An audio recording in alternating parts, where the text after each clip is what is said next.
Welcome to this explainer. Today, we're diving into a fascinating, highly rigorous paper on soil beetle diversity in Pakistan, brought to you by BWO Researches International. We're looking at a remarkable study by Zubair Ahmed, Dr. Uzma Mehboob, and Lukman Marani, published in the International Journal of Agriculture Innovations and Cutting-Edge Research. If you've ever thought about those hidden, bustling ecosystems right beneath our feet, especially in regions that just don't get a ton of scientific spotlight, well, you're definitely in the right place. We're going to unpack exactly what these researchers uncovered in the agricultural fields of Sindh province.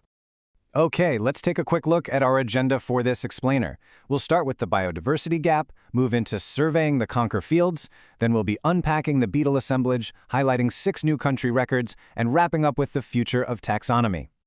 So let's jump right into section 1, the biodiversity gap. You know, beetles, the order Coleoptera, are honestly among the most evolutionarily successful organisms on Earth. I mean, just think about this number. There are roughly 400,000 known species worldwide. That is massive. They've managed to colonize almost every terrestrial and freshwater habitat on the planet.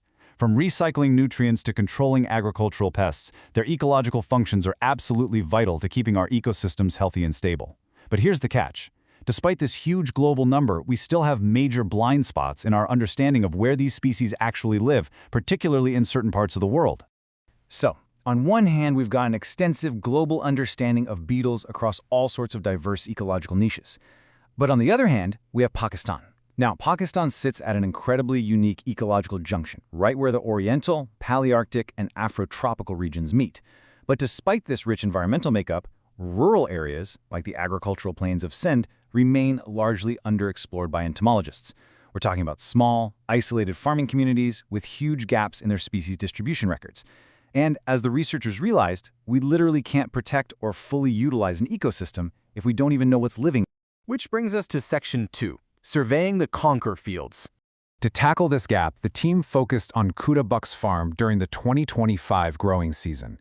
This is located in Konkar, Gadap Town, Karachi. Now, this isn't just any field, it's a peri-urban agricultural region right at the foothills of the Kirthar Range. It's got a semi-arid climate, meaning high temperatures and low rainfall, so it relies mostly on groundwater irrigation.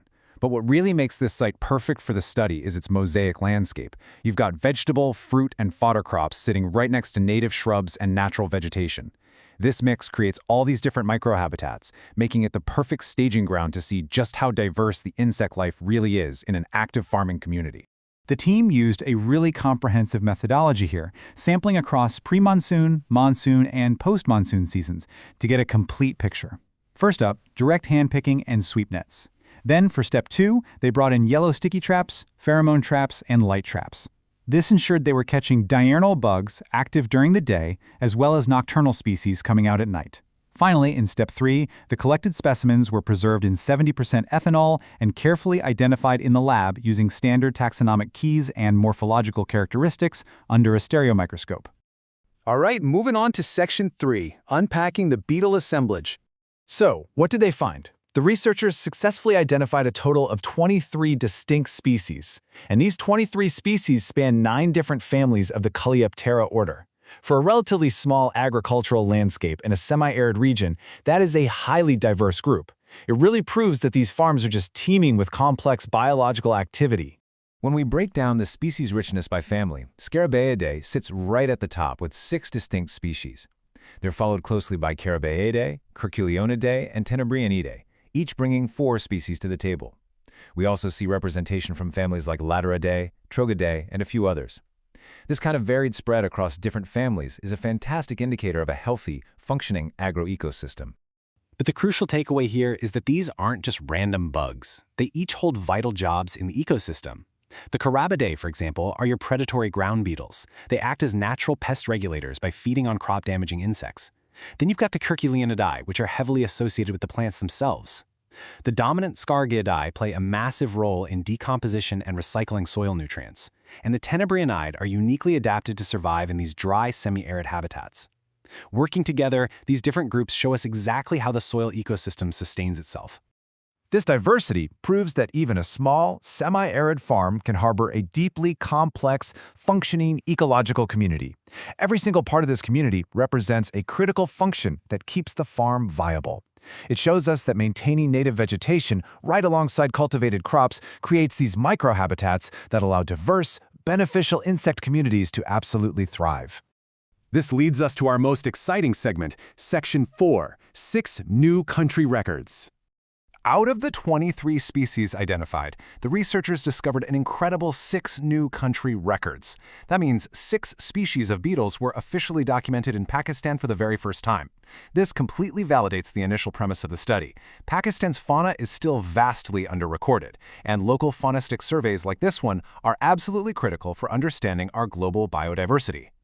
Here is the newly documented inventory. We have Chlaenius amplipennis, Diplocheila transcaspia, Amblyrrhinus poricollis, Cyaneolytta violacea, Ferrophodius calo, and Racemides orientalis. Now, this isn't just a list of complex Latin names. This is vital baseline data. By officially putting these species on the map in Sindh province, researchers now have a solid foundation for future conservation planning, pest management, and ecological monitoring. Honestly, it's a huge win for entomology.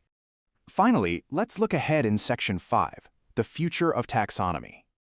While this study gives us a crucial and super exciting species list, it's really just the beginning.